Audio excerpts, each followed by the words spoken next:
জয় মা, সবাই ভালো থাকে, সুস্থ থাকে। বৃহস্পতিবার আজকে পুরো ভক্তনারী মানে এতক্ষণ বলেছে আমি পুরো একটু রেস্ট করে এসলাম। এখন তোমাদের জন্য কিছু ভিডিও করছি। তোমরা যখনই হলুদ রঙের পোশাক পরবে, হলুদ রঙের পোশাক পরবে, পরে তোমরা মায়ের লক্ষ্মী ঘট যখন বসাবে, ঘটের মধ্যে একটা ফুটকি দিবে, একটা কাঁচা টাকা দিবে, একটা সুপুরি দিবে, দিয়ে মা একটা হলুদের টুকরো দিবে, ধান দেবে, দিয়ে তোমরা ওই ঘটের মধ্যে দিবে। তারপরে তোমরা জোকার দিয়ে মায়ের ঘরটা বসাও, ফুলঝুরি দিয়ে বসাবে।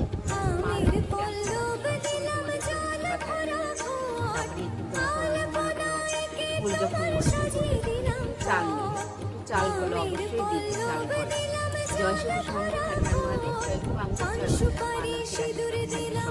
জয় শিব, জয় শিব।